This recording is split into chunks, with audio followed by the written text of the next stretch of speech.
안녕하세요. 드디어 다음 달에 강원도로 귀농을 가는 미애런입니다. 제 마음대로 이렇게 이사를 계획한 날짜가 있었는데 딱 한 달을 앞두고 무려 예지몽까지 꾼 다음에 많은 대기자분들을 제치고 제가 엊그제 집 계약을 마치고 왔는데요. 간절히 바라며 이루어진다, 뭐 생각한 대로 이루어진다, 그 말들이 저에게도 통용이 될 줄 몰랐거든요. 너무 떨리고 행복합니다. 그래서 이사가 한 달 앞이라 정신이 없는 건 사실이지만 그래도 경제적 자유를 위한 발걸음을 계속 내딛는 중이에요. 다들 경제적 자유를 이야기하면 목표를 정하고 관련된 이미지를 찾아서 이렇게 집안에 붙여라 이런 얘기를 되게 많이 하시는데 사실 그보다 선행이 되어야 하는 일이 있습니다. 일단 목표를 정하려면 내가 어떤 삶을 원하는지를 일단 정확하게 알아야 돼요.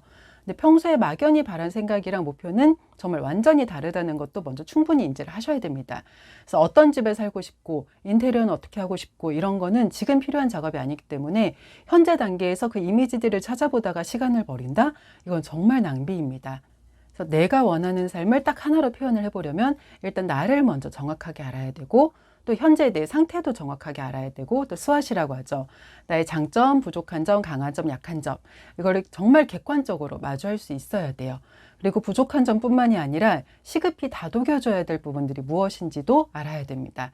그래서 막연히 돈이 많은 사람이 되고 싶어, 좋은 집에 사는 사람이 되고 싶어 이건 목표가 아니에요. 그냥 바람입니다. 그래서 오늘은 제가 어떻게 경제적 자유를 위한 목표를 찾아 나아갔는지, 그리고 왜 필독서와 추천 도서를 정리한 일이 왜 중요한지에 대해서 한번 이야기를 해보겠습니다. 많은 분들 영상을 보면 필독서가 굉장히 많이 추천이 돼요. 저는 일단 이 리스트가 눈에 띌 때마다 엑셀로 책 제목들을 이렇게 저장을 한번 해봤었어요. 근데 이렇게 정리를 하다 보니까 원초적인 고민이 들더라고요. 이 책들을 어떻게 다 사지? 어떻게 구하지? 만약에 다 산다고 해도 어디다 두지? 거기다 책값도 한번 대충 계산을 해봤는데 권당 12,000원씩만 잡아도 1000권이면은 1200만 원인 거예요. 1200만 원.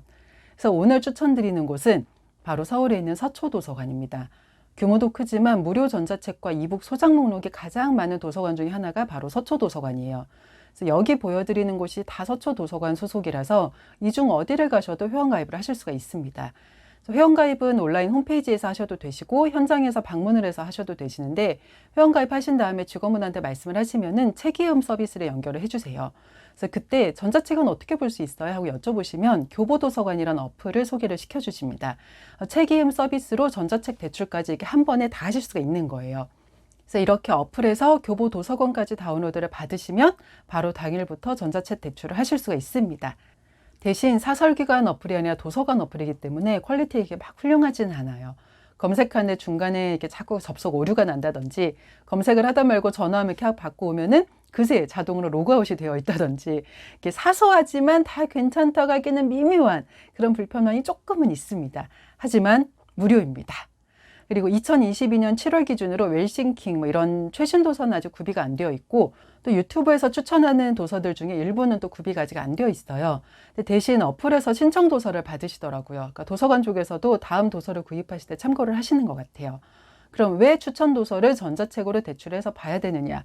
일단 장소의 문제입니다. 읽고 싶은 책을 다 사면 정말 멋진 일인데 문제는 저희는 집에 그 책들을 보관할 장소가 일단 마땅치가 않고 그러면 책과 집과 저에게 주객전도가 벌어질 거예요.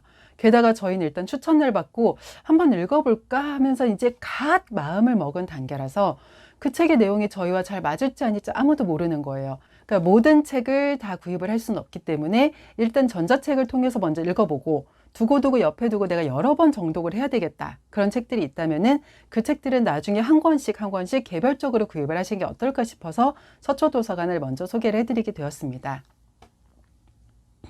두 번째는 경제적 자유 필독서 찾는 법입니다. 유튜브는 알고리즘이 있어서 이런 추천 도서들이 있는 영상을 계속 보게 되면 계속해서 비슷한 영상들이 이렇게 추천이 돼요. 그래서 거기서 얻은 정보를 바탕으로 엑셀에 책 제목들을 한번 쭉 정리를 해보는데 저는 이렇게 정리를 하다 보니까 어느 순간 200권이 훌쩍 넘어가는 거예요. 아, 현재 내 지갑 상태로는 이걸 다 사서 읽을 수는 없다. 그래서 이제 도서관 전자책 어플을 생각을 했던 건데 이 전자책 어플이 필독서를 추가하는데도 꽤 도움을 줬습니다. 이 교보도서관 어플은 조금 시스템이 신기해가지고 어떤 도서명을 검색을 하잖아요. 그러면 그 책만 검색이 되는 게 아니라 비슷한 제목이나 비슷한 내용의 책도 같이 검색이 돼요. 그래서 제목이란 설명을 보시면서 이것도 도움이 되겠는데 얘도 혹시 모르니까 일단 찜을 해둘까? 그러면 일단 다 찜을 해두셔도 돼요. 그래서 책 제목으로 검색이 안 된다. 그러면 저자명으로 검색을 하시면 그 저자가 쓴 책이랑 또 공동으로 집필한 도서까지 한눈에 이렇게 보실 수가 있으세요. 그래서 저도 그렇게 해서 읽어보고 싶다고 생각이 되는 책들은 가리지 않고 다 찜을 했고 어느 정도 찜하기가 이렇게 완료가 되고 보니까 900권이 넘는 도서가 제 찜 목록에 있더라고요. 거의 1000권이죠. 그래서 세 번째 단계인 경제적 자유 추천 도서 정리법을 한번 고민을 해보게 되었습니다. 내가 어떤 책들을 찜을 했는지 이렇게 분류를 해서 정리를 해두지 않으면 나중에 필요할 때 바로바로 검색을 해서 읽어볼 수가 없어요. 그래서 찜 목록들을 이렇게 살펴보면서 먼저 큰 카테고리를 잡아보기 시작을 했습니다. 카테고리는 개인에 맞게 잡으시면 되세요. 저는 추천 도서도 반은 유튜브에서 추천을 받은 책들이라면 반은 제가 필요로 해서 찜을 해둔 책들이거든요. 그래서 그렇게 큰 카테고리를 잡고 정리를 해봤더니 총 11개 카테고리가 나왔고, 그래서 이 그림처럼 그 카테고리에 맞춰서 책들을 제대로 다시 분류를 하기 시작을 했습니다. 그리고 이 다음에 한 작업이 이제 어떤 카테고리의 책들을 먼저 봐야 할 것인가, 이거를 정하는 거였는데, 저는 다른 사람들이랑 다르게 항암 치료도 3년이나 받아가지고 그때 얻은 부작용 중에 불면증이 여전히 가라앉질 않고 있어요. 그래서 매일 피곤하고 심할 때는 이틀에 한 번 자고 체력적으로도 굉장히 힘들고 또 근데도 밤이 되면 못 자고 그런 날들이 이제 연속으로 몇 년째 계속되니까 혼자 애를 키우는 와중에서 체력적으로 정신적으로 정말 힘이 좀 많이 들거든요. 그 다음이 이제 불안감과 자존감 쪽인데 아무래도 이혼을 결심하기까지의 과정도 그렇고 또 2년 반이 넘도록 소송이 끝나지 않는 것도 그렇고 저를 이렇게 갉아먹는 불안 요소가 너무 많아서 스스로 이렇게 딛고 일어서야 할 것들이 정말 산재해 있다? 그것도 문제인 상태입니다.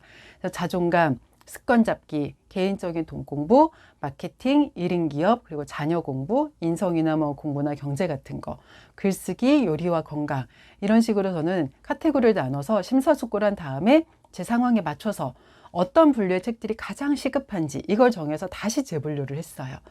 저는 차분하게 제 상황을 돌아보니까 일단 돈도 급하죠. 근데 돈 공부나 애 교육이나 경제 공부 이런 것보다 나 스스로를 다독이고 나를 먼저 회복시키는 게 더 급선무라는 것을 깨닫게 되었습니다.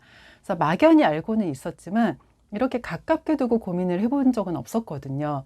그리고 거기다가 이렇게 시간을 들여서 무언가를 결정을 하니까 가장 큰 장점이 실천을 하겠다고 굳이 이게 독서의 의지를 다지지 않아도 저 스스로 이게 급하다라는 게 뭔지를 아니까 자연스럽게 책을 대출을 하고 짬짬이 읽게 되는 부분이었습니다.